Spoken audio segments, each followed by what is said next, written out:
నమస్కారం, welcome to I dream. ధర్మ మార్గం విత్ విజిత కార్యక్రమానికి స్వాగతం.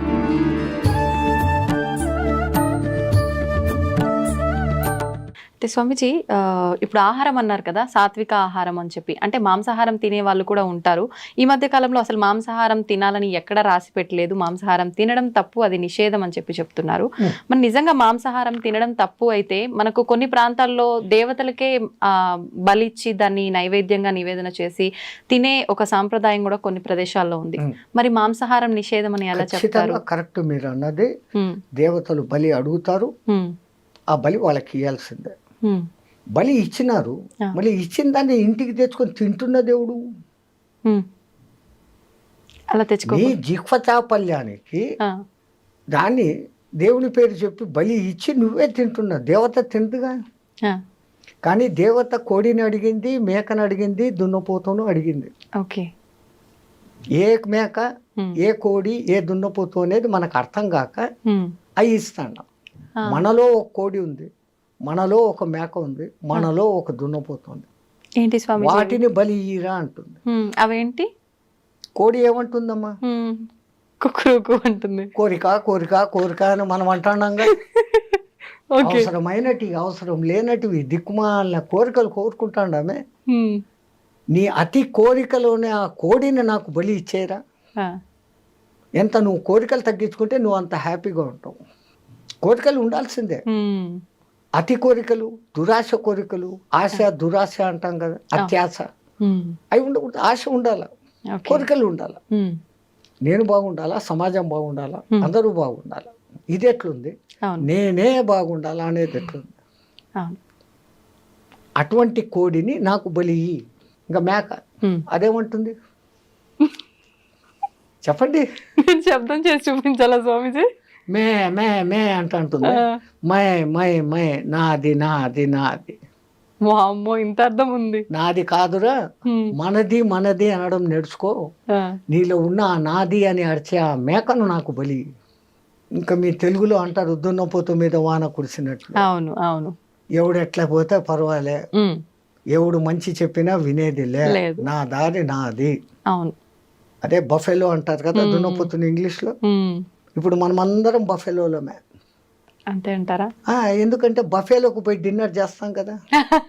కరెక్టే కదమ్మా. ఆడ ప్లేట్ ఎత్తుకొని పిచ్చకాడలాగా ఒక కూర వేయి, పప్పు వేయి, సాంబారు వేయి అని అడుక్కుంటా తినేది. నిలబడి నడుచుకుంటా తినేది. దున్నపోతులే కదా ఆ పని చేసేది. మనం ఏం చేస్తాం?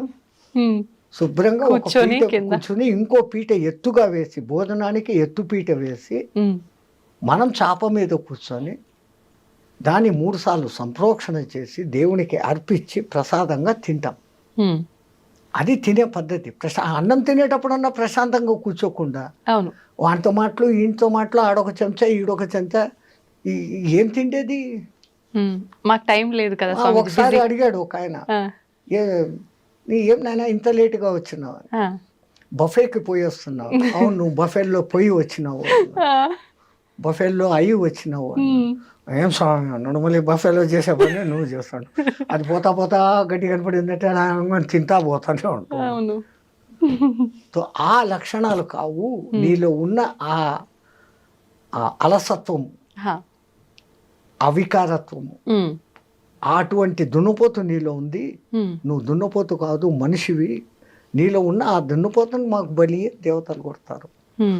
వాళ్ళు కోరుకున్న అసలు బలి అది. మనం జిహ్వ చాపల్యానికి నోరేయి మసాలా పక్కింట్లో ఎవడో వండాడు, మనం వండాలి.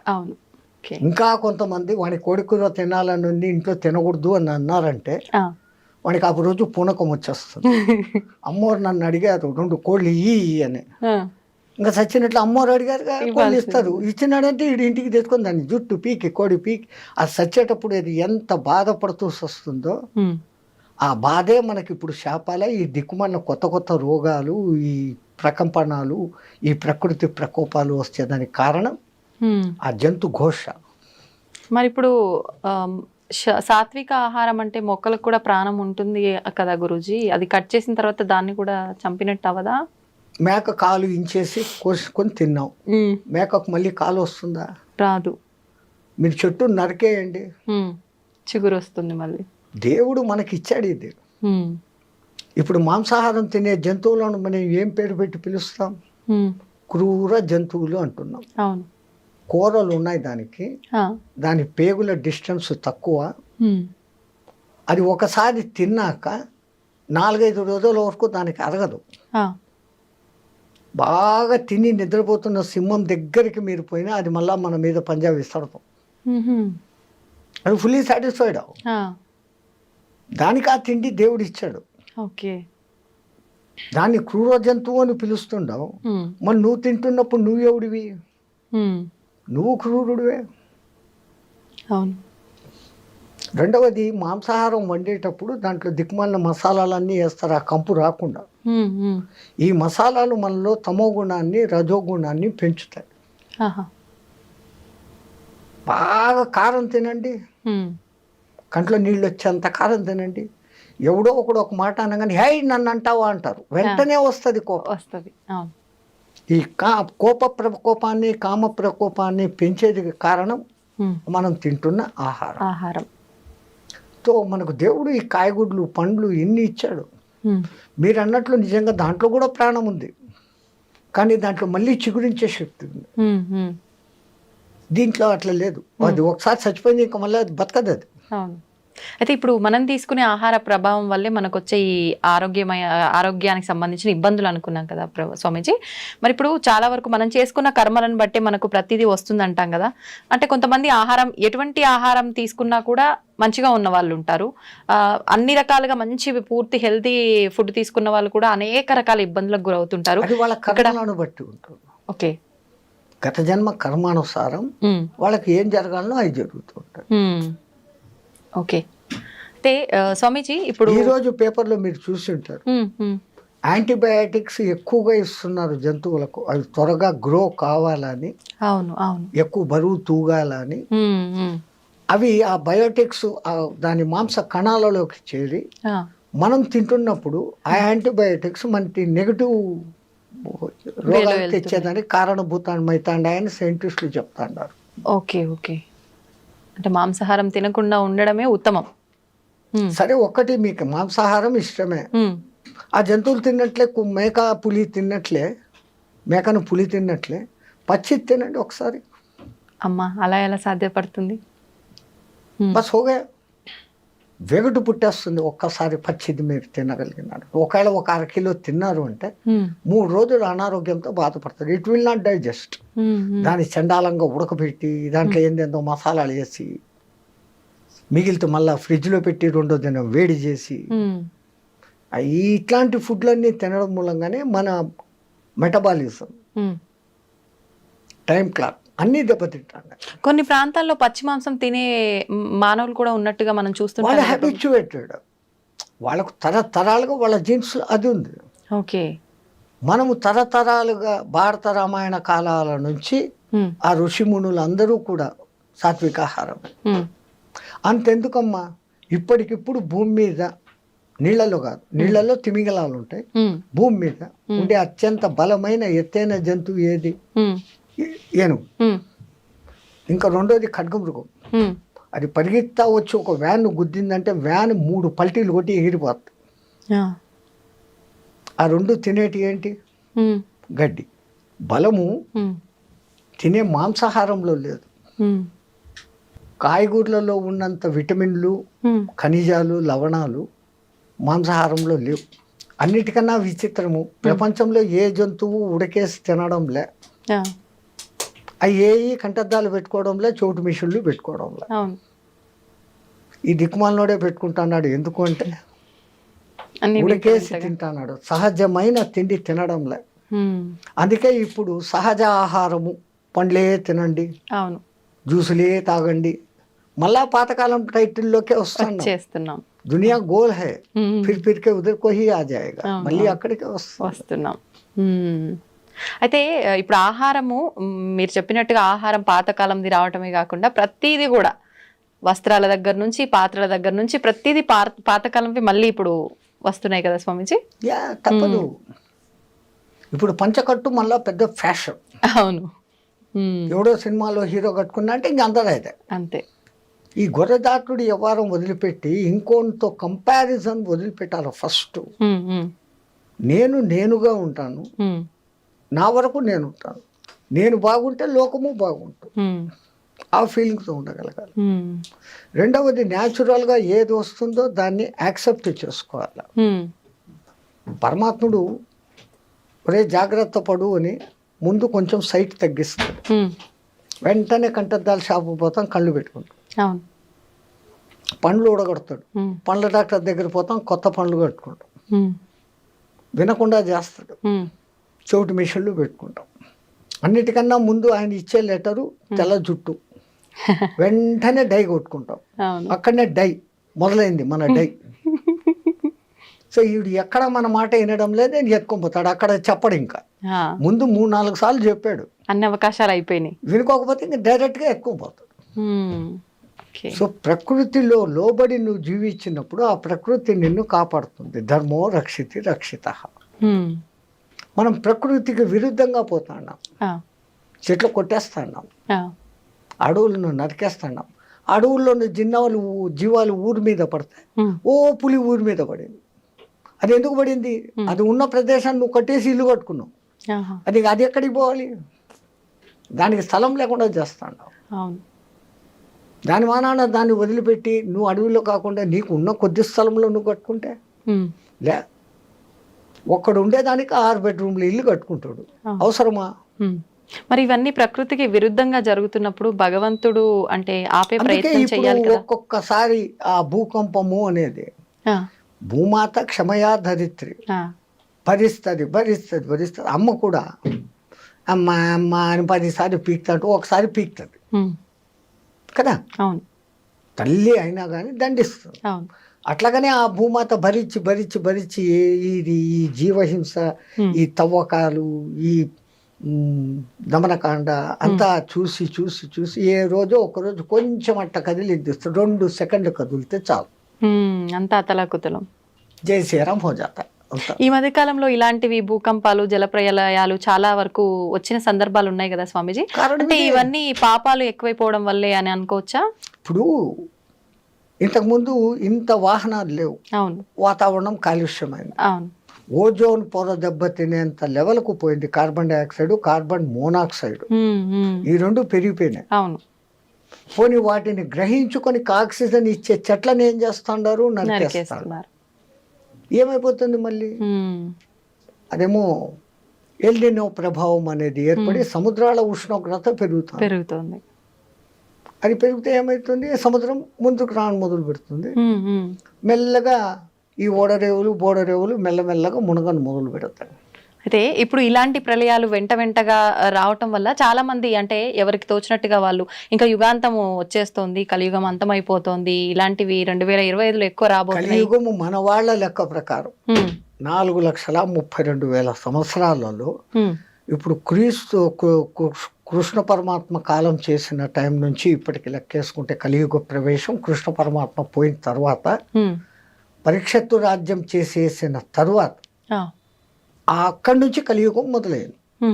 అంటే మహా అంటే 5,200-300 సంవత్సరాలు నడిచాయి మన లెక్కల్లో. ఓకే ఓకే, ఆ లెక్కల్లో ఇంకా 4 లక్షల సంవత్సరాలు కలియుగం ఉంది. ఆ యుగాల పేర్లు ఆ మహానుభావులు ఎంత అద్భుతంగా పెట్టారు, ఎంత క్యాలిక్యులేషన్ ఉంది దాంట్లో. అవును, 4,32,000 సంవత్సరాలు టోటల్ చేయండి, 9 వస్తుంది. 4, 3, 2, 9. దాని పేరు కలియుగం. దానికి 2 ద్వాపర యుగం, అది 8,64,000 సంవత్సరాలు టోటల్ చేయండి, మళ్ళా 18. కలియుగానికి 3 త్రేతాయుగం, 12,96,000 సంవత్సరాలు టోటల్ చేయండి, 18. ఓకే, కలియుగానికి 4 కృతయుగం, 17,28,000 సంవత్సరాలు టోటల్ చేయండి, మళ్ళా 9. ఓకే, ఈ 4 యుగాలు కలిస్తే ఒక్క మహాయుగం. దాని టోటల్ ఎంత వస్తుంది? 43,28,000 సంవత్సరాలు టోటల్ చేయండి, మళ్ళా 9. 9 అనేది సర్వం ఖలిద్వం బ్రహ్మ. 3, 6, 9 సంఖ్యలకు ఎంతో ప్రాధాన్యత ఉంది అని మన శాస్త్రజ్ఞులు చెప్తే మనం నమ్మం. శంఖంలోంచి తీర్థం వస్తే బాగుంటుంది, ఇంగ్లీష్ వాడు చెప్తే నమ్ముతాం. అంతే. ఓ టెస్లా అనే ఒక ఇంజనీరు ఫారెన్లో, ఓకే, ఆయన ఈ 3, 6, 9 ప్రకారమే యూనివర్స్ అంతా కూడా నడుస్తుందని ప్రూఫ్స్తో చూపించాడు. ఆ అంకెల విచిత్రం కూడా అంతే తమాషాగా ఉంటుంది. రెండో ఎక్కాన్ని మీరు క్యాల్కులేట్ చేయండి. 2, 4, 6, 8. అది 3తో కలిసినప్పుడు 6 వచ్చింది. 2 3 6, 2 4 8, 2 5 10, మళ్ళా 1, 6 20, 2 6 12, మళ్ళా 3తో కలిసింది, 3తో వస్తుంది. ఇట్లా ఏది చేసినా కానీ 3, 6తో కలిసినప్పుడు ఏ సంఖ్య అయినా కానీ మళ్ళీ దాంతో మిక్స్ అవుతుంది. అది కానప్పుడు అది వివిధ సంఖ్యలను చూపిస్తుంది. 1 నుంచి 9 వరకు అంకెలేసి 3ను రౌండప్ చేయండి, 6ను రౌండప్ చేయండి, 9ను రౌండప్ చేయండి. మిగతాటి క్యాలిక్యులేషన్ చేస్తే ఈ 3, 6, 9తో కలిసినప్పుడు అది ఆ సంఖ్యను చూపిస్తుంది. మిగతాటప్పుడు అంతా తమ ఇండివిజువల్ నెంబర్స్ చూపిస్తుంది. 3 3 9, 3 4 24, మళ్ళీ 6, అది అంతా 3 6 9 చూపిస్తుంది. ఇంకో సంఖ్యను చూపించట్లే. అట్లాగనే 6 ఎక్కని తీసుకోండి, 6 2 12, 3 6 3 18, 9, అవే రిపీట్ అవుతాయి. ఇంకా 9వ ఎక్కమైతే మీరు ఎంత పెద్ద సంఖ్యని హెచ్చవేసి దాన్ని సింగిల్ డిజిట్కు తెస్తే ఇట్ విల్ బికమ్ 9. సర్వం ఖలిద్వం బ్రహ్మ, అంతా బ్రహ్మలో కలిగిపోతుంది అనే దానికి ఆ సంఖ్య సూచకం. సర్వం ఖలిద్వం బ్రహ్మ. అందుకే నవవిధ భక్తి మార్గాలు అని, నవగ్రహాలు. అసలు మన వాళ్ళు జపమాల 108 పూసలు ఉండాలి, అర్ధమాల 54 పూసలు ఉండాలి, నక్షత్రమాల 27 ఉండాలి. ఏది చెప్పినా కానీ 9. అట్లాగనే పూజలు అష్టోత్తర నామావళి, శతోత్తర నామావళి, అన్ని అష్టాదశ పురాణాలు, మహాభారతం 18 పర్వాలు. వ్యాసుడు వాడికి 18 సంఖ్య ఎంత ఇష్టం అంటే మహాభారతం 18 పర్వాలు, కురుక్షేత్ర సంగ్రామం 18 రోజులు, దాంట్లో అన్నిటికన్నా ఆణిముత్యం భగవద్గీత 18 అధ్యాయాలు. కురుక్షేత్రంలో పాల్గొన్న అక్షోహిణుల సంఖ్య 18, ఈ దిక్కు 11, ఈ దిక్కు 7 అక్షోహిణులు, 18 అక్షోహిణుల సైన్యం. అక్షోహిణి అంటే కూడా మళ్ళీ 9 వస్తుంది. ఇన్ని వేల రథాలు, ఆ రథాలకు ఇన్నింతల ఏనుగులు, ఇన్నింతల గుర్రాలు, ఇన్నింతల కాల్బలం అనే లెక్క ఉంది. ఆ లెక్క తీసుకుంటే మళ్ళీ అదంతా కూడా 9. ఆఖరికి మహాభారత యుద్ధం అయిపోయినాక మిగిలిన మహాయోధులు కూడా 9 మందే. అంటే ఇదంతా ఒక ప్రణాళిక ప్రకారం జరుగుతుందా స్వామీజీ? Universe moving along the calculation of 369. మీరు ఆయన టెస్లా గారి పుస్తకాలు రెఫరెన్సులు చూసి మీరు వచ్చింది కదా ఇప్పుడు ఈ గూగుల్ దాంట్లో చూసినారంటే ఆయన దాని గురించి ఇచ్చిన వివరణ బ్రహ్మాండమైన వివరణ. ఈవెన్ పిరమిడ్ నిర్మాణంలో కూడా 3 6 9ల కనెక్షన్ ఉంది. అంతెందుకు మన శ్రీచక్రం, అమ్మవారి శక్తులు 5, అయ్యవారి శక్తులు 4, 5 4 9. అసలు గురుపూసలు 108 పెట్టి ఒకటి గురుపూస అని పెడతారు, జపం చేస్తామంట. చేస్తే ఏమొస్తుంది అని అంటారు. ఇప్పుడు మన బతుకులంతా ఎక్కడుండాయి? 27 నక్షత్రాల్లో ఉన్నాయి. ఒక్కొక్క నక్షత్రానికి 4 పాదాలు, 27 × 4 108. మనం 12 రాశుల్లో 9 గ్రహాల మధ్య బతుకుతాను. ఒక గురువు దగ్గర సరైన మంత్రదీక్ష తీసుకొని జపం చేస్తే నీ రాశి దోషాలు, నక్షత్ర దోషాలు, గ్రహ దోషాలు పోతాయి అనే దానికి ఆ సంఖ్యను పెట్టి ఆ అర్థంతో పెట్టినారు. అయితే ఇప్పుడు ఎవరికి తోచినట్టు వాళ్ళు ఇప్పుడు ఇలా వీడియోల రూపంలో ఎవరైనా చెప్పింది పట్టించుకొని ఆ మంత్రం కానీ శ్లోకం కానీ ఎవరికి వారంటే పలానా ప్రాబ్లంకి ఈ మంత్రం పారాయణ చేయండి, జపం చేయండి అని చెప్తూ ఉన్నారు. అలా ఎవరికి వాళ్ళు చేసుకుంటున్నారు గురు ఉపదేశం లేకుండా. అది నిజంగా ఫలిస్తుందంటారా స్వామీజీ? దాని ఫలితం చాలా లేట్ అవుతుంది. గురు ద్వారా తీసుకోబడినప్పుడు నేను ఇప్పుడు గురు ఛత్ర ఛాయలో ఉన్నాను, నాకు ఒక గురువు ఇచ్చినాడు అన్న ఒక సగం బలంలో ఎంట్రీ అవుతుంది. అవును, పుస్తకాలు చూసేసి ఎవడో టీవీలో చెప్పేశాడు అది వినేసి చేసుకుంటే అది కాదు. గురుమంత్రం ఇవ్వడము ఎంత విధానం పెట్టారు మన పెద్దలు. ముందు వాడు మంత్రం తీసుకునేకి అర్హుడా కాదా అనే దానికి ఆ కాలంలో కొంతకాలం నా దగ్గర సేవ చేయి, ఆ తర్వాత నీకు దీక్ష ఇస్తాననే వాళ్ళు గురువులు. ఊరికి వచ్చి ఏదో 10,000 డబ్బులు తీసుకో దక్షిణ, ఇన్ని పండ్లు బట్టలు తీసుకో, ఇచ్చే మంత్రం అంటే ఇచ్చేస్తుంటారు. అందున నీకే దేవుడు ఇష్టమో అడిగి ఆ మంత్రం ఇస్తుంటారు. అట్లా జరగదు ఆ కాలంలో. అసలు ప్రశ్నోపనిషత్తులో ఎంత అద్భుతంగా చెప్పాడమ్మా. గర్గముని కొడుకు, గౌతముని కొడుకు, ఒక రాజు కొడుకు, ఇట్లా 6 మంది మహర్షులు అడవిలో పిపిలాద మహర్షిని వెతుక్కుంటూ వస్తారు. ఆయన కనపడినాక దండ ప్రమాణాలు చేసి చేతికి దర్భలు ఇస్తారు. ఆ కాలంలో అది సవిత్ప్రాణి అయిపోవాలా. వాళ్ళకేం కావాలా? ఆవులు, గడ్డి, ఈ 2 కావాలి. ఎవరినైనా మీరు అంటే, నేను ఫలానా ఆయన కొడుకు, నేను ఫలానా. అమ్మ అంత గొప్ప వాళ్ళ కూర్చోండి అని వాళ్ళకి ఆర్ఘ్యపాదాలు ఇచ్చి, ఏంటి నన్ను ఎత్తుకుంటే ఎక్కడికి ఎందుకు వచ్చారు? వాళ్ళు అంటారు, మాకు కొంచెం అనుమానాలు ఉన్నాయి, మా తండ్రులను అడిగాం, వాళ్ళు మాకు తెలీదు, ఆ పిప్పిలాదుడు తప్ప ఇంకెవడు చెప్పేవాళ్ళు లేడు, మీరు ఆయన్ని పోయి పట్టుకోండి అన్నాడు, మేము వెతుక్కొని వచ్చాం, మాకు ఆ సమాధానాలు కావాలా. రావడం, సమాధానాలు అడగడం, నేను చెప్పడము, అంతేనా? గురు శిష్య సంబంధం లేకపోతే కాదు.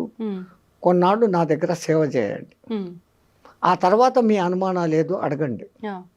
ఒక బాంబు వేశాడు అక్కడ, నాకు తెలిస్తే చెప్తాను అన్నాడు. 1 సంవత్సరం నా దగ్గర సేవ చేయండి, సేవ చేసినాక మీ ప్రశ్నలు అడగండి, నాకు సమాధానం తెలిస్తే చెప్తాను. మనం ఈ కాలం వాళ్ళం ఏమనుకుంటాం?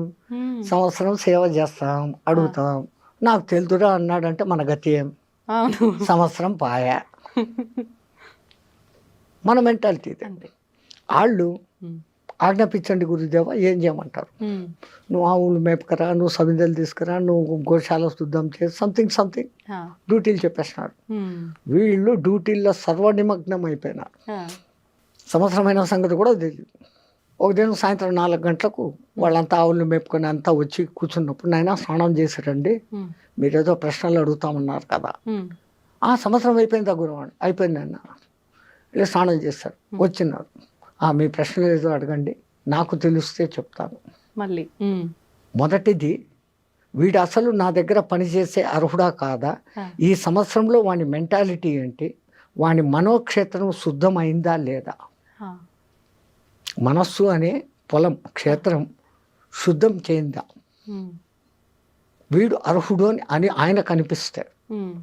అప్పుడు అంటాడు. కానీ రెండోసారి నాకు తెలిస్తే చెప్తాను అని చెప్పడం, నాకే తెలుసు అన్న గర్వం ఎవరికి ఉండకూడదు. అప్పుడు అంటాడు, ఒకడు అడుగుతాడు, ఈ జీవుడు రాకేంటి, పోకేంటి, చంద్ర మార్గం ఏంటి, సూర్య మార్గం ఏంటి, ధూమ మార్గం ఏంటి, అసలు పురుషులలో షోడశ పురుషుడు అంటాడే ఎవడు అతను, ఇట్లాంటి మహత్తరమైన ప్రశ్నలు మళ్ళీ వేస్తాడు. ఇంకా అదంతా పెద్ద విషయం. ఈ సంగతి ఎందుకు చెప్తున్నానంటే, ఒక గురువు ముందు శిష్యుణ్ణి శోధన చేస్తాడు. ఇప్పుడు ఫీజులు తీసుకొని స్కూళ్ళల్లో కూర్చొని జీతాలు తీసుకొని 30 మందిని వేసేసి మేకమందలాగా చెప్పి ఇడిచిపెట్టడం కాదు. అప్పుడు ప్రతి ఒక్కడు వింటున్నాడా లేదా, వానికి అర్థమైందా లేదా, వాడు ఏ స్థాయిలో ఉన్నాడో వానికి ఆ స్థాయిలో నేర్పించు, తనంత వాడిని తనకన్నా మించిన వాడిని చేసేవాళ్ళు ఆ కాలంలో గురువులు. ఇంకా వాడు మంత్రదీక్షకు అర్హుడు అనుకున్నప్పుడు ఏకాంతానికి తీసుకుని వెళ్ళి ఒక బట్ట వాని చెవు మీద వేసి, ఆ చెవులో గురుమంత్రం 3 సార్లు మీ చేత చెప్పిస్తాడు. ఎందుకంటే అక్షర దోషం లేకుండా పలుకుతున్నాడా, లేకుంటే ఏదైనా అక్షర దోషంతో పలుకుతున్నాడా. అక్షర దోషం ఉంటే ఏమవుతుంది స్వామిజీ? ఏమన్నా దోషమా మళ్ళీ? అది చాలా దోషం. మరి ఇప్పుడు మాలాంటి వాళ్ళమంతా తెలిసి తెలియక ఎవరైనా మంత్రం చెప్పగానే మాకు ఎలా తోస్తే అలా చదివేస్తున్నాము. అది మన పూర్వీకులు చాలా జాగ్రత్త పరులమ్మా. రాబోయే కాలాలలో ఈ పుస్తకాలు ప్రింటింగు వస్తుంది, అవి చూసేసి ఎవడికి వాడు మంత్రాలు చదివేస్తాడు. ముద్రా రాక్షసం జరుగుగా కానీ ఒక శాపం పెట్టేస్తున్నారు, ప్రింటింగ్ మిస్టేక్. సో నువ్వు ఒకటి చదవాల్సింది ఇంకోటి చదువుతావు. నువ్వు 1000 సార్లు 1,00,000 సార్లు చదివినా అది నీకు సిద్ధించదు. ఒక్కొక్కసారి ఉల్టా కూడా చూపించేస్తుంది ప్రభావం. ఒక ఉదాహరణ, ఇంద్రుని సభలో త్వష్ట ప్రజాపతి కొడుకు ఒకడు ఉండేవాడు. వాడి పేరు త్రిశూరుడు. పేరుకు తగినట్లు వానికి 3 తలకాయలు. ఒక తలకాయతో వేదం చదివేవాడు, ఒక తలకాయతో సురా తాగేవాడు, అది అమృతం తాగేవాడు. హ్మ్. రాక్షసుల సహవాసంతో ఒక తలకాయతో సారాయి తాగేవాడు. ఆ. ఇంద్రుడు ఎన్నోసార్లు నువ్వు త్వష్ట ప్రజాపతి కొడుకురా, ఇదేం దుర్మార్గం బుద్ధి, తాగకూడదు తాగకూడదు. హ్మ్. ఆడు ఇనుకోలే. ఇంద్రుడు 3 తలకాయలు నరికేశాడు. త్వష్ట ప్రజాపతి కోపం వచ్చింది. ఆయనకు ఉన్న శక్తి ఇంద్రుడిని చంపేంత శక్తి కాదు. ఇంద్రుడు అంటే మీకు ఈ సినిమాల్లో చూపించే ఇంద్రుడు కాదు. హ్మ్. ఎవడో తపస్సు చేసుకుంటా అంటే పాడు చేసేదానికి అవును. రంభ ఊరోసుని పంపాడు, ఆ. ఏమో చేశాడు అని మనకి ఈ కథలే తెలుసు. అవును. ఇంద్రుడు అంటే ఎటువంటి వాడు అంటే ఒకడు తపస్సు చేస్తుంటే హ్మ్. వాడిలో ఇంకా కామము క్రోధము ఉందా లేదా హ్మ్. అని టెస్టింగ్ చేస్తాడు. హ్మ్. హ్మ్. ఆ టెస్టింగ్లో వాడు ఓడిపోయినాడు అంటే వాడు పూజ అర్చన చేస్తున్న ఏ దేవునికైతే తపస్సు చేస్తున్నాడో వాడి దగ్గరికి పోయి హ్మ్. వాడిలో ఇంకా కామ క్రోధాలు పోలే, ఇప్పుడే వరం ఇయ్యద్దు, హీఈస్ నాట్ ఫిట్ అని చెప్పే డ్యూటీ ఆయనది. ఇప్పుడు మాలాంటి వాళ్ళ ప్రతి ఒక్కరు చేసే పూజల్లో కూడా ఇలానే జరుగుతుందంటారా? ఇంకా వినండి ఇది. ఆ, ఆ. ఆయన తనకున్న శక్తులన్నిటినీ ధారపోసి ఒక యజ్ఞం చేసి ఒక మహారాక్షసుడిని పుట్టించాడు, వృతాసురుడు అనేవాడిని. వృత్తాసురుడు. వృతాసురుడు. నీకు మంత్రం చెప్తా, దాన్ని 7 రోజులు నిత్యపారాయణ చేయి, హ్మ్. నీకు ఇంద్రుని చంపే శక్తి వస్తుంది అని. ఆ మంత్రం ఏందో చెప్పు అంటాడు. హ్మ్. ఇంద్రశత్రు వివత్వ స్వహ అంటాడు ఆయన. అర్థం ఏంటి? శత్రువు అయిన ఆ ఇంద్రుడు నా చేత చచ్చిపోగాక అని దాని అర్థం. ఆహా. కానీ ఆ రాక్షసుడు చదివేటప్పుడు ఇంద్రాశత్రు వివద్వ స్వహ అన్నాడు, దీర్ఘం తీశాడు అంతే. హ్మ్. ఇంద్రశత్రు వివద్వ స్వహ, ఇంద్రాశత్రు వివద్వ స్వహ. ఈ రెండో పదానికి అర్థం ఏమైంది? హ్మ్. ఇంద్రుని శత్రువు అయిన నేను నాశనమైపోదును కాక. అయ్యా. అట్లాగానే వృతాసురుడు ఇంద్రుని చేతిలో చచ్చిపోయాడు.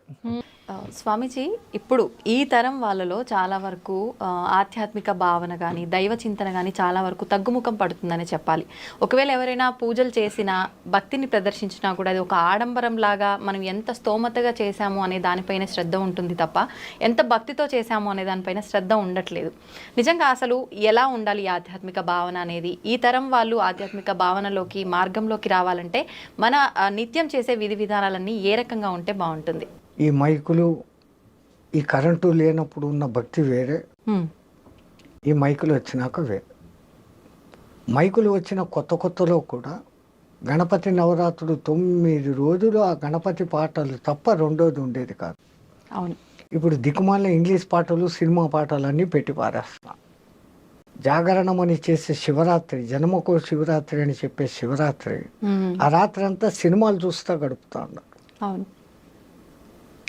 పెద్దవాళ్ళు పెట్టిన ఇంటెన్షన్ వేరే. జన్మకో శివరాత్రి అని ఎందుకన్నారు? ఈ శివరాత్రి అయిన మరుసదినమే నువ్వు ఉంటావో లేదో గ్యారంటీ లేదు, మళ్ళా ఇంకో శివరాత్రి చూస్తామనే దానికి ఛాన్స్ లేదు. అందుకని ప్రతి శివరాత్రిని ఈ జన్మకో శివరాత్రి అన్నట్లు చేసుకో. ఉదయం నుంచి ఆహారం తినకుండా ఉండి రాత్రంతా దైవనామ స్మరణతో గడుపుతూ మేలుకొని మరుసదినం 12 గంటలకు ఉద్వాసన. అట్లాగనే మన వాళ్ళు ఏకాదశి ఉపవాసాలు పెట్టించారు. అది వాళ్ళు ఎంత దూరపు ఆలోచన అంటే సంపూర్ణమైన సైన్స్ ఉంది. ఇప్పుడు ఒక జపాన్ శాస్త్రవేత్త 36 అవర్స్ ఫాస్టింగ్ అనే ఒక విధానాన్ని కనిపెట్టి నోబెల్ ప్రైజ్ తెచ్చుకున్నాడు. ఏకాదశి ఉపవాసం అదే కదా, ద్వాదశి ఉద్వాసన అంటాం. ఏమైతుంది? 36 అవర్స్ అంతే. 36 అవర్స్ మీరు ఎప్పుడైతే ఫాస్టింగ్లో ఉంటారో మీ మెటబాలిజం తనను తాను రెక్టిఫై చేసుకుంటూ మీలో రెసిస్టెన్స్ కెపాసిటీని పెంచే గుణాలు దానికి వచ్చేస్తాయి ఆటోమేటిక్గా. ఓకే. ఈ విషయం మన వాళ్ళు కనిపెట్టే పండుగలకు నువ్వు మధ్యలో ఈ ఉపవాసాలు ఉండు అన్నారు. ఇంకో అర్థం కూడా ఉంది. ఆవాసం అంటే వాని పక్కనే కూర్చోవడం అనే అర్థాన్ని తీసుకొని వీళ్ళు టిఫిన్లు కాఫీలు అన్నీ లాగిచ్చేస్తూ అవును దీనికి ఎప్పటికీ రెస్ట్ ఇవ్వకుండా పోతే వీడి శరీరం తొందరగా శిథిలమవుతుంది. అంత దూరదృష్టితో మన వాళ్ళు అసలు పండుగలు అని పెట్టడంలోనే ఎంత అర్థము. మీ తెలుగు మాటలు మహా గొప్పవి తల్లి. పండుగ చేసుకో, నిన్ను నువ్వు పండుగ చేసుకో. చెట్టులో ముందు మొగ్గ తొడుగుతుంది, మొగ్గ ఉండొచ్చు రాలిపోవచ్చు. మొగ్గ పువ్వు కాదు, పువ్వులోనే రాలిపోవచ్చు. పువ్వు పిందెగా మారుతుంది, పిందెగా రాలిపోవచ్చు. కరెక్ట్. కాయ అవుతుంది. కాయ రాలిపోవచ్చు. పండుగ అయ్యేదానికి ఎంత శ్రమ ఉందో నీ జీవితాన్ని నువ్వు పండుగ మార్చుకో. ఆ అర్థంతో పెద్దవాళ్ళు పండుగ అని పెట్టారు.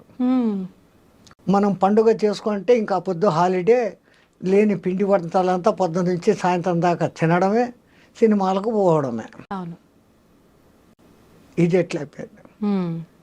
ఎక్కడ జరుగుతుంది పొరపాటు అంటే, పెద్దవాళ్ళు మన సాంప్రదాయం ఇది, ఇలాగే ఉండాలని వాళ్ళు కూడా చెప్పక, ఏందో ఆ పథకాలు చింతాడు మేము అనుభవించాము, మా వాళ్ళు జాలిగా అన్నా ఉండని, అరే పండగకు నీ ఇష్టం వచ్చినట్లు ఉండరా అనేసి పెద్దవాళ్లే ఫ్రీనెస్ ఇస్తాడు. తప్పు ఎక్కడ జరుగుతుందంటే, ముందు తల్లి తండ్రి వీళ్ళు మామూలు విద్యావంతులే కాకుండా ఆధ్యాత్మిక పరంగా ఒక తల్లి ఉన్నప్పుడు, ఒక జిజియాబాయి శివాజీని తయారు చేసింది, ఒక యశోద కానీ ఇంకోళ్ళు కానీ కృష్ణుడు తయారు చేసింది. తల్లి ఇంట్లో మొదట, అందుకే హోమ్ డిపార్ట్మెంట్ అంటాం, దానికన్నా హోమ్ డిపార్ట్మెంటే పవర్ఫుల్. హోమ్ డిపార్ట్మెంట్ బాగుంటే అన్నీ బాగుంటాయి. అట్లాంటిది ఈ కాలపు తల్లుల బాధ్యత, పిల్లవాళ్ళలో భక్తి బీజాలు కూడా నాటాలి. ఇప్పటి నుంచే భక్తి ఎందుకు, రిటైర్డ్ అయినాక చూసుకుంటాం. రిటైర్డ్ అయ్యేంత వరకు నువ్వు ఉంటావా? సరే ఉన్నా, అప్పుడు ఆ మంత్రాలు, స్తోత్రాలు, ఉపవాసాలు శక్తి నీ మెటబాలిజంలో ఉంటుందా? ఇప్పటి నుంచి అలవాటు చేసుకుంటే నీ బాడీ ఆ రోజుకు కూడా అక్కడే సహకరిస్తుంది. అందుకే విద్యాభ్యాసం చేసేవాడికి మన వాళ్ళు 4 వ్యవస్థలు పెట్టారు. బ్రహ్మచర్యం, విద్యాభ్యాస కాలం అంతా కూడా మంచి విద్య నేర్చుకో, ఆ తర్వాత గృహస్థాశ్రమంలోకి ప్రవేశించు, ఆ తర్వాత కొడుకులో పెండిళ్ళు అయిపోయినాక భార్యను అనుమతి తీసుకొని నువ్వు వస్తావా ఉంటావా, అక్కడ మన ఇద్దరం స్నేహితులు అన్నట్లు వానప్రస్థం. ఆ చిట్ట చివరిది సన్యాసం, సర్వసంగ పరిత్యాగం. అంత 4 వ్యవస్థలు మన వాళ్ళు పెట్టారు. ఈ భక్తి తగ్గిపోవడానికి కారణము మనమే. చెప్పిన శాస్త్రం ప్రకారం చేసి తీరాలా అని ఒక గట్టిగా చెప్పేవాడు లేకపోయి, do as you like, do as you like అనే వ్యవహారానికి దిగబడి కాంప్రమైజేషన్లోకి రాబట్టి ఇట్లా జరుగుతుంది. గణపతిని, మట్టి గణపతినే తయారు చేయాలి. అది మళ్ళీ నిమజ్జనం చేస్తే నీలో నుంచి వచ్చింది తేరా తుజుకో అర్పణ అన్న భావన. అట్లానే శివార్చనలు చేస్తే బంకమన్నుతో నది పక్కనే శివార్చన లింగం చేసి నీళ్లు పోస్తూ ఉంటే అది మళ్ళీ కరిగిపోయి మళ్ళీ నదిలో కలిసిపోతుంది. నీది నీకే అర్పణం అన్న భావన. ఇంతింత అర్థాలతో మన వాళ్ళు పెట్టినారు. ఇప్పుడు యాక్రిలిక్ లింగాలన్నీ సెటప్ చేసి దానికి లింగాభిషేకాలు, పూజలు, దీపారాధన. ఆ బర్త్డే పొద్దు 50 బర్త్డే అంటే 50 దీపాలు వెలిగించి 50ని ఊది పారేసి కేక్ కట్ చేసుకొని తింటాడు. మనది దీపాలు ఆర్పే సంస్కృతి కాదు, దీపాలు ముట్టించే సంస్కృతి.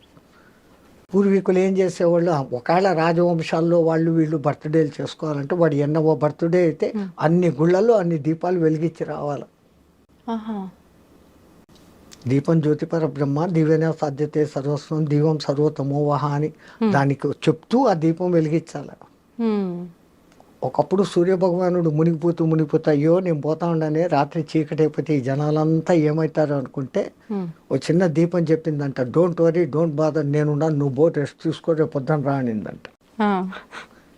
ఇంత చిరు దీపం చాలు కదా ఈ గది అంతని వెలిగించేదానికి.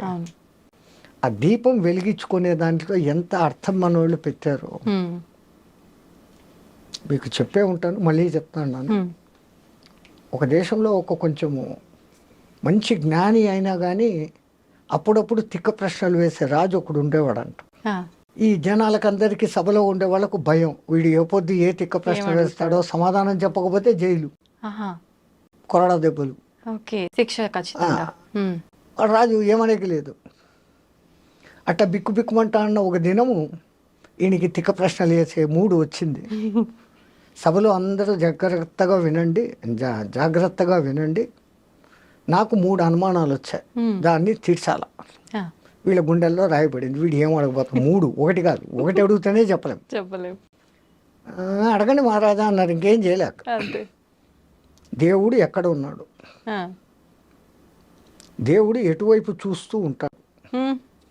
నేను ఈ ప్రశ్న అడిగి మీరు సమాధానం చెప్పేటప్పుడు దేవుడు ఏమి చేస్తూ ఉంటాడు? ఈ మూడింటికి సమాధానాలు చెప్పండి. ఎవడు చెప్తాడు? పోయింది మన బతుకులు అయిపోయినాయి అనుకున్నాడు. రాజు ఇట్లా ఏళ్ళు తిప్పి తన ఆస్థాన పండితుకు ఏళ్ళు చూపించాడు. నువ్వు చెప్పు అన్నాడు. వాడు ఇంకా పండితుడుగా తెలివైనడు.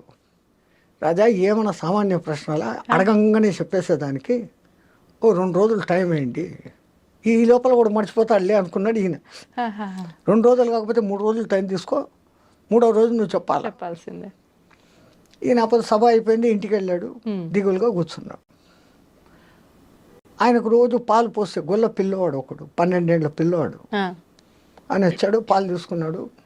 మహారాజా ఎప్పుడు దేదీప్యమానంగా మీ ముఖం వెలిగిపోతుంది, ఈ టైంకి మీరు 20 మందికి సత్సంగం చెప్పేవాళ్ళు, నేను పాలు పోసేసి బయట కూర్చొని వినేవాడిని, ఇప్పుడు ఎందుకు మీ ముఖం డల్గా ఉందని, ఏందో నా సమస్యలు లేరా పో అన్నాడు. అయ్యయ్యో నాతో చెప్పచ్చు కదా. రే మా రాజు ఉన్నాడు తిక్కలోడు, ఇట్లా 3 ప్రశ్నలు అడిగాడు, ఏం చెప్పి సవాలా? ఏంటి ఆ ప్రశ్నలు? నీకెందుకు రా, ఇన్ని రోజులు మీ సత్సంగం వింటాను స్వామి, ఏమో చెప్పండి అన్న. ఈ ప్రశ్నలు అడిగినట్రా, దేవుడు ఎక్కడ ఉంటాడు, ఏ దిక్కు చూస్తూ ఉంటాడు? ఆయన ప్రశ్న అడిగి నేను సమాధానం చెప్పేటప్పుడు ఏం చేస్తుంటాడు? ఈ 3 చెప్పాలంటారా? ఆ పిల్లోడు ఉంటుకొని ఓ సింతేనా, దీనికి మీ వరక, రేపు పొద్దున్న సభకు నన్ను తీసుకెళ్ళండి నేను చెప్తాను అన్నాడు. ఒరే నాకైతే జైల్లో వేస్తాడరా, నీకైతే కొరడా దెబ్బలు కొడతాడు, లేకుంటే తలకాయ తీసేస్తాడు, అది ఏం చెప్తారో నువ్వు అన్నాడు. ఈడ చెప్పను, ఆడనే చెప్తా, వానికే చెప్తా, బుద్ధి చెప్తాను. నేను మీ శిష్యుణ్ణి, మీ సత్సంగాలు విని విని ఇంత బలం వచ్చింది నాకు, నేను చెప్తాను. నీ కర్మ ఏం చేస్తావు చేసుకొని మడసదను సభకు తీసుకుని పోయినాడు. ఏమయ్యా 3 రోజుల టైం అడిగి ఇప్పుడే వచ్చినావు, ఈడెవడు గోలపిల్లోడు, ఓ చిన్న గొచ్చి పంచ, ఒక తుండుగుడ్డ వచ్చి అట్లా కర్ర, ఈడెవడు. రాజా అంత మాత్రం చిన్న ప్రశ్నలు మా అంతటి గురువుని అడుగుతావా, నేను చెప్తాను దానికి సమాధానాలు అంట పిల్లోడు. రే చెప్పకపోతే ఏందో తెలుసాను, ఈ తర్వాత సంగతి అడుగు అన్న. ఈయన 3 ప్రశ్నలు అదంతా దేవుడి వ్యవహారం ప్రశ్నలు. మరి దేవుని ప్రశ్నలు అడిగేటప్పుడు ఇంత ఒక దీపం వెలిగాలా, ఇంత ప్రసాదం పెట్టాలా, పాలన్నా పెట్టాలి కదయ్యా అన్నాడు. అట్లనా ఉండండి అంటే తప్పెట్టు పెట్టాడు. రే ఒక మంచి నెయ్యి దీపం పట్టుకురండి, ఒక గిన్నెడు దోసెడు పాలు తీసుకురండి, 2 ఆడబెట్టాడు. రే వచ్చిందిరా నైవేద్యము దీపం 2 వచ్చినాయి. ఇప్పుడు మళ్ళీ అడుగు ఏందో నీ ప్రశ్న. దేవుడు ఎక్కడ ఉంటాడు అన్న. నీ ప్రశ్నకు సమాధానం చెప్తా కానీ నేను ఒక ప్రశ్న అడుగుతాను, దానికి సమాధానం చెప్పాను. నేను ప్రశ్న అడుగుతాను, నువ్వు ప్రశ్న అడుగుతావు ఏమరా, చెప్పు అన్నాడు. నువ్వు పండితుడివి కదా చెప్పు అన్నాడు. ఏందో అడుగు అన్నాడు. ఈ పాలలో నెయ్యి ఎక్కడుంది అన్నాడు. అంటే నువ్వు గొల్లోనివి నీకు తెలియదా, దాన్ని ముందు పెరుగు చేయాలా, ఆ పెరుగుని చిలకాల, వెన్న వస్తుంది, వెన్నను కరిగేయాలా, నెయ్యి వస్తుంది. అంటే ఈ పాలలో నెయ్యి ఉంది కదా, ఉంది అన్న. ఏడుంది అన్నాడు. పాలంతా ఉందిరా అన్నాడు. అట్లే దేవుడు నెయ్యిలాగా పాలలాగా ఈ ప్రపంచం అంతా ఉన్నాడు. దేవుడు ఎక్కడ ఉన్నాడు అనే దానికి సమాధానం దొరికింది. రాజుగారి బుర్ర పనిచేసింది. ఓ అమ్మో ఇది ఎవడో తక్కువడు కాదు. ఇంకా 2వ దొరుకుతున్నావు. దీనికి ఏం చెప్తాడు, దేవుడు ఏ దిక్కు చూస్తున్నాడు రా రాజా, ఇప్పుడు వెలిగించినామే ఈ దీపం, దీని కాంతి ఏ దిక్కు పోతుందో చెప్పు అన్నాడు. దీపపు కాంతి అన్ని దిక్కులా పోతుంది అన్నాడు. దేవుడు చూడని దిక్కు లేదు, అన్ని దిక్కులా చూస్తున్నాడు. ఇంకా ఈయనకి టెన్షన్ వచ్చేస్తుంది.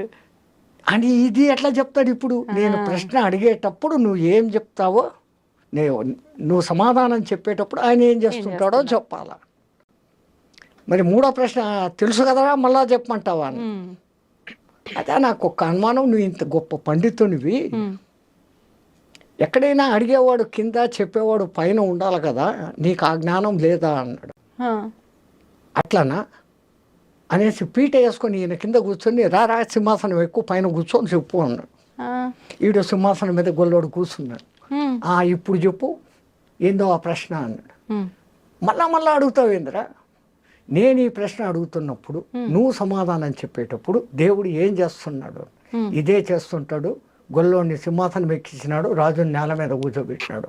అసలు దాంట్లో మర్మం ఏమంటే చంచలమైన ఈ మనస్సులోకి గురుమంత్రం అనే పెరుగు వేసినప్పుడు అది చంచలత్వం పోయి స్థిరమవుతుంది. ఓకే. ఆ స్థిరమైన స్థితిలో నీ తపన అనే కవ్వం వేసి చిలికినప్పుడు అది వెన్నగా మారుతుంది. ఈ తపన తపస్సుగా మారినప్పుడు ఆ వెన్న కరిగి నెయ్యి అవుతుంది. ఈ నెయ్యి కరిగి ఇంకోటి అయ్యేది ఛాన్స్ లేదు. బూడిద నెయ్యి రెండు ఒకటే. బూడిదను మీరు ఎన్నిసార్లు కాల్చినా అది ఇంకో రూపు ధరించదు. నెయ్యిని ఇంకా ఎన్నిసార్లు కాల్చినా అది ఇంకో రూపు ధరించదు. చిట్ట చివరికి నెయ్యిగా మారిపోవడం, ఒక స్థిరత్వాన్ని పొందడం. పాలలో స్థిరత్వం లేదు, అది పెరుగు అవుతుంది. పెరుగు పెరుగులో నుంచి వెన్న వస్తుంది. వెన్న కరిగి నెయ్యి అయినాక ఇంకేమీ లేదు. అది దాని అర్థం. అట్లాగానే దీపం ఏ దిక్కు చూస్తుంది అన్నాను. అసలు ముందు దీపం ఏంటి? చంచలమైన మనస్సుని స్థిరంగా పెట్టి దాంట్లో భక్తి అనే నూనె పోసి గురువు ఇచ్చిన మంత్రం అనే ఒత్తి వేసి నువ్వు తప్పించినప్పుడు ఆరణిలో మంటలాగా పుట్టి ఆ జ్యోతి వెలుగుతుంది. అది మనలో పుట్టే జ్ఞానజ్యోతి. అందుకని మన పూర్వీకులు నీలో జ్ఞానజ్యోతి వెలగాలంటే ముందు భక్తి ఉండాలి. ఆ భక్తిని ఈ విధంగా నవవిధ భక్తులు ఉన్నాయి, ఇదేనైనా స్వీకరించు. ఈ నవవిధాలు కాకుంటే ఇంకా ఫైనల్ భక్తి ఇంకోటి ఉంది, వైరభక్తి. అంటే శత్రుత్వపు భక్తి. భగవంతుడి పైన కోపంతో వచ్చేదా స్వామీజీ? శత్రుత్వం. అసలు మనం దేవుణ్ణి 10 సార్లు తలుచుకుంటే శత్రువు 20 సార్లు తలుచుకుంటాడు. అవును. మీరు ఎవరికైనా 10 మంచి పనులు చేశారు, ఆ 10 మందిలో ఎవడో ఒక్కడు మిమ్మల్ని తలుచుకుంటాడు. అదే మీ మీద కోపం ఉండేవాడు మీ ఎదురు కనపడినప్పుడు అంతా లేదు, మీ ఫ్రెండ్ ఎవడైనా కనపడితే కూడా వాడు అట్ట చేశాడు, వాడిని పోతున్నాడు రోడ్డు మీద, వాడు అట్ట చేశాడు, వాడు వాడి పేరు 100 సార్లు చదువుతాడు. హిరణ్యకశిపుడు అంతే. ఎక్కడున్నాడ్రా హరి, ఎక్కడున్నాడ్రా హరి, ఈ ప్రహ్లాదుడు చెప్పిన దానికన్నా 100 సార్లు ఎక్కువ వాడు చెప్పాడు. వాడికి మోక్షం వచ్చింది. అనన్య భావంతో భగవత్ చింతనం, ప్రతిఫలాక్ష లేపకుండా దేవుని చింతనం అంతవరకే చేయాలి. కానీ లాభాల కోసము ఫలితాల కోసము మనం దేవుణ్ణి చింతన చేస్తాను. గుడికి పోయినా మనం చేసే పని ఇదే. భక్తిభావం జనాల్లో ఉండాలా అని గుడి అనే వ్యవస్థ, గుడి కాదు దాని పేరు ఆలయం, అందులో లయం అన్న పేరు పెట్టారు. ఆలయం. ఆ ఆలయ నిర్మాణం ఎట్లుండేది?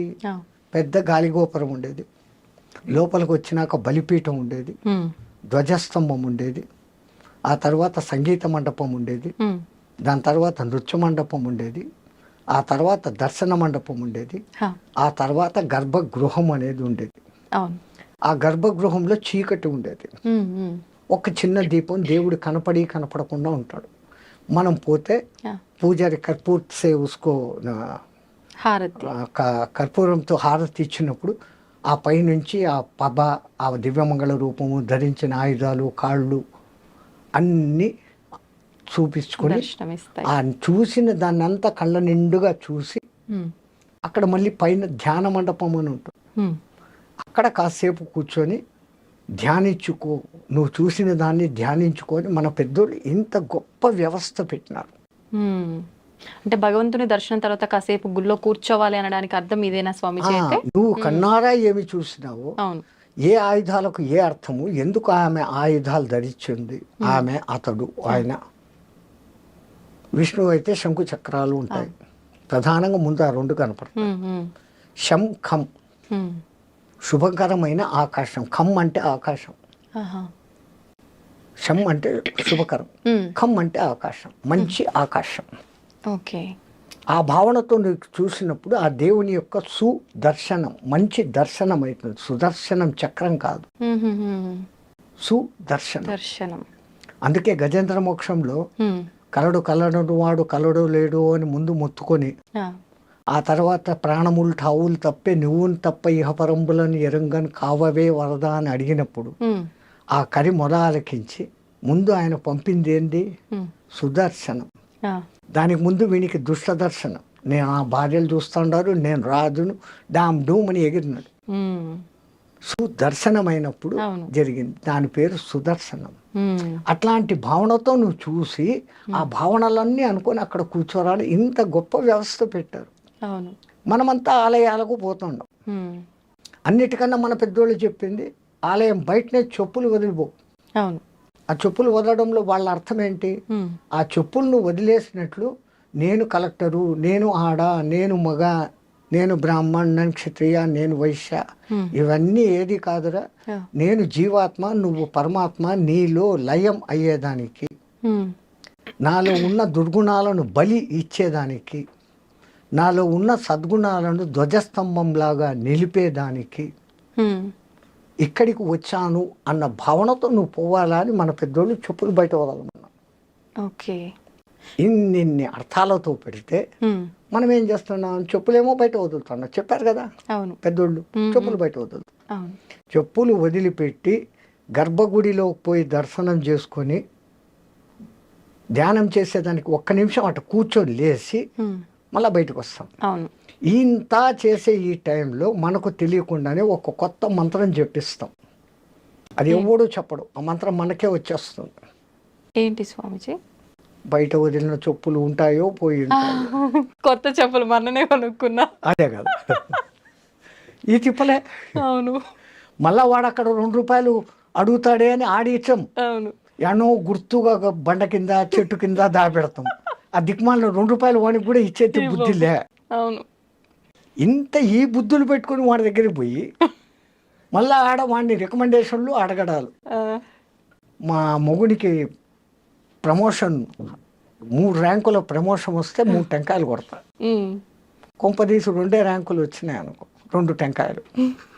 1 ర్యాంకు వచ్చింది అనుకో, 1 టెంకాయ. ర్యాంకు రాలేదు అనుకో, అసలు టెంకాయ కొట్టాం. ఈ డిమాండ్ చేయడం అనేది కరెక్టే అంటారా స్వామీజీ? ఉమ్, మనమంతా ఒక ₹10 టెంకాయ కొట్టేసి 50 లక్షలు మారుతి కారు ఇంటి దగ్గర ఉండాలని కోరుకునే రకాలు. అవును. వానికి ఎప్పుడు ఇవ్వాలా, ఎక్కడ ఇవ్వాలా, ఎంత ఇవ్వాలా, ఎప్పుడు ఇవ్వాలా, నీ కర్మను బట్టి ఏది ఎప్పుడు రావాలా ఖచ్చితంగా తెలుసు. ఉమ్, వాడు ఇచ్చేది ఇస్తాడు. అడిగితే దొరికేది ఇంతేనమ్మా, అడగకుంటే ఇంత దొరుకుతుంది. ఓకే. ఎవరో ఒక గురువు గారు ఉమ్, ఒక ఊరికి వెళ్తూ పర్సు పోగొట్టేసుకున్నారు. ఆ, ఈ ఊర్లో ఎవరిని అడగాల? ఉమ్, ఆయన గొప్ప గురువు, పేరు ప్రతిష్టలు ఉన్నాయి, మానం ఉంది, అభిమానం ఉంది. ఉమ్, ఎవడైనా నా ఒక్క శిష్యుడు కనపడితే ఉమ్, వాడిని అడగవచ్చు, అర్హుడు కదా అనుకొని చూస్తా పోతున్నాడు. ఉమ్, ఆయనకు దూరంలో నిజంగానే ఆయన శిష్యుడు ఒకడు కనపడ్డాడు. ఉమ్, అయ్యో మా గురువుగారు వస్తాడారు, ఆయనకి ఏదైనా దక్షిణ ఇస్తే బాగుంటుంది అని ఆయన దగ్గర ఉన్న పెద్ద నోట్ల కట్టలో నుంచి 10 ₹100 తీసి పక్కన పెట్టి పై జోబులో పెట్టుకున్నాడు రెడీగా. ఆహా, ఆయన ఎదురు వస్తున్నాడు, ఈయన వస్తున్నాడు. గురుగారు నమస్కారం. నాయన చిరంజీవ, అరే నాయన ఒక చిన్న సమస్య వచ్చిందిరా, ఉమ్, నేను పక్క ఊరికి పోతే మా ఊరు ₹100 టికెట్కు డబ్బులు కావాలరా. ఉమ్, వీడు అడిగినాడు కాబట్టి ఆ, వాడు 1000 ఇవ్వదలుచుకున్నాడు. ఉమ్, ఆ 1000లో నుంచి 100 తీసిస్తాడు. అరే, ఉమ్, వీడు అడగకున్నానంటే అవి ఇచ్చేవాడు. భగవాన్ కా భీ వహీ హోతా హై, దేవునికి కూడా అదే ఉంటుంది. కానీ పెద్దలు ఒక సామెత చెప్తారు కదా స్వామీజీ, అడగంది అమ్మాయిన అన్నం పెట్టదు కదా అది అమ్మే మరి కాదు. అని. ఉమ్, ఆకలిరిగి టయానికి అన్నం పెట్టేది నిజమైన అమ్మ. ఏ అమ్మ అయినా కానీ అంతే. పిల్లోడు ఆడుకుంటుంటాడు, వాడు తినే టైం అయిందని చెప్పి రా అని లాక్కొని వచ్చి కుక్కేస్తుంది. ఉమ్, అది తల్లి ప్రేమ, అన్కండిషనల్ లవ్. ఉమ్, ఉమ్, ప్రపంచంలో అన్ని లవ్వులు బుటకం, అన్నిటి వెనకాల స్వార్థం ఉంది. ఉమ్, తల్లి ప్రేమ ఒక్క దాంట్లోనే నిస్వార్థత ఉంది. అవును. పెంపుడు జంతువుల ప్రేమలో కూడా నిస్వార్థత ఉంది. ఉమ్, అవి చూపించేంత అఫెక్షన్ మన సొంత బిడ్డలు చూపరు. అవును. ఒక కుక్కను మీరు పెంచుతారు, 4 రోజులు ఊరు వదిలిపెట్టిపోయి రండి, ఉమ్, ఎట్లా మిందపడి చుట్టూ తిరిగి ఎంత దాని ప్రేమ చూపిస్తుందో. నిజం స్వామీజీ. మన పిల్లలు ఏం చేస్తారు? ఏం తెచ్చినావు నాన్న? బొమ్మలు తెచ్చినావా, చాక్లెట్లు తెచ్చినావా, బిస్కెట్లు తెచ్చినావు, బట్టలు తెచ్చినావా? Um, exchange, love exchange, money. Um, but unconditional. వాడు కొడుకు మంచోడా చెడ్డోడా, డబ్బులు ఇచ్చాడా ఇలేదా, ఉమ్, తల్లి ఆకలి చూస్తుంది. ఉమ్, వాడు ఏ సమయంలో 10 మంది కొడుకులు ఎవడు ఏ కూర రుచిగా తింటాడు, అవును. ఏది ఎక్కువ తింటాడు, ఏది తక్కువ తింటాడు, ఎవడికి ఏ టైంలో పెట్టాలా, ఉమ్, ఉమ్, అన్నీ ఆ మహాతల్లి భరించి చూసుకొని చేస్తాను. ఉమ్, ఈ ప్రపంచంలో ఇంకా ఉంది అంటే ఒక్కటి తల్లి ప్రేమ, అన్కండిషనల్ లవ్. అందుకే మన పూర్వీకులు మాతృదేవో భవ అని మొదలుపెట్టినారు. అవును. ఆ తల్లి 9 మాసాలు మూసి కంటది, ఆ తర్వాత తన రక్తాన్ని పాలుగా పాసి వానికి ఇస్తుంది, వాని మలమూత్రాలు అసహించుకోకుండా ఎత్తుతుంది, వాడిని బాగా జోలలో వేసి నిద్ర పుచ్చి అప్పుడే తింటామని కూర్చొని మొదటి ముద్ద నోట్లో పెట్టుకోగానే ఈ పులియారగాడు అమ్మ ప్రేమ అన్నం చూస్తుందా బిడ్డను చూస్తుందా అని వాడిని గిచ్చుతాడంట భగవంతుడు. పులియారు మా అంటే గణపతి. వాడు కొయ్య అనగానే ఈమె చేయి వదిలేసి కడుక్కొని లేసిపోతుంది పరిగెత్తే. వాడు అప్పుడే గలీజ్ చేసి ఉంటాడు, తీసి కడిగి శుద్ధం చేసి మళ్ళీ వచ్చి కూర్చొని అప్పుడు తింటున్నాడు. వాడు అనను మొదలు పెట్టంగానే అమ్మ అను, మా అమ్మ అను మొదట అక్షరాలు నేర్పే మొదటి గురువు తల్లి. వానికి అన్నీ కొంచెం తెలిసి వచ్చినాకదో ఈడు మీ నాయన అని చూపిస్తే వాడు నాయన.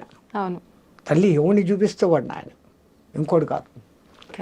అట్లాగని వీడి మేమామ లోకంలో బంధుత్వాలు పరిచయం చేసి ఆ లౌకిక విద్య గురువు దగ్గరికి అప్పగిస్తుంది.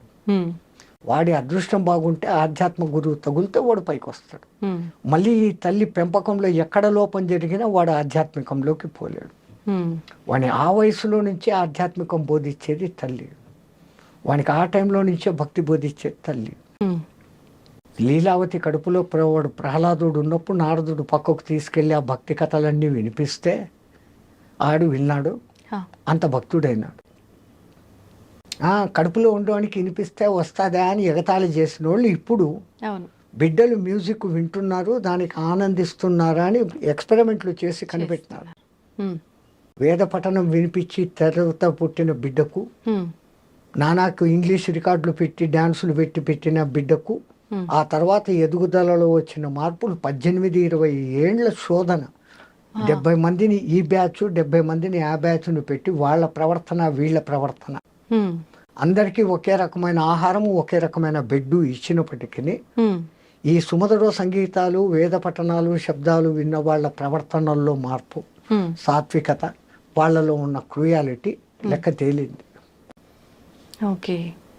సో మొట్టమొదట మన తల్లులు మారాలి. మై సన్ ఈ studying in English medium, he doesn't know Telugu అనే దిక్కుమాలిన లోకానికి వచ్చాం. ఆ ఇంగ్లీష్ ఏం చెప్తుంది? ఏ ఫార్ యాపిల్ తిండి తిను, బి ఫార్ బ్యాటు కొట్టుకో తలకాయ పగలు కొట్టుకో ఆడుకో, తర్వాత పిల్లులు కుక్కలు, C for cat, D for dog, E for elephant మదము, ఎఫ్ ఫార్ ఫాక్స్ చెడ్డబుద్ధులు. ఇయా మరి మీ తెలుగు భాషలో ఏం నేర్పిస్తారు? అమ్మ.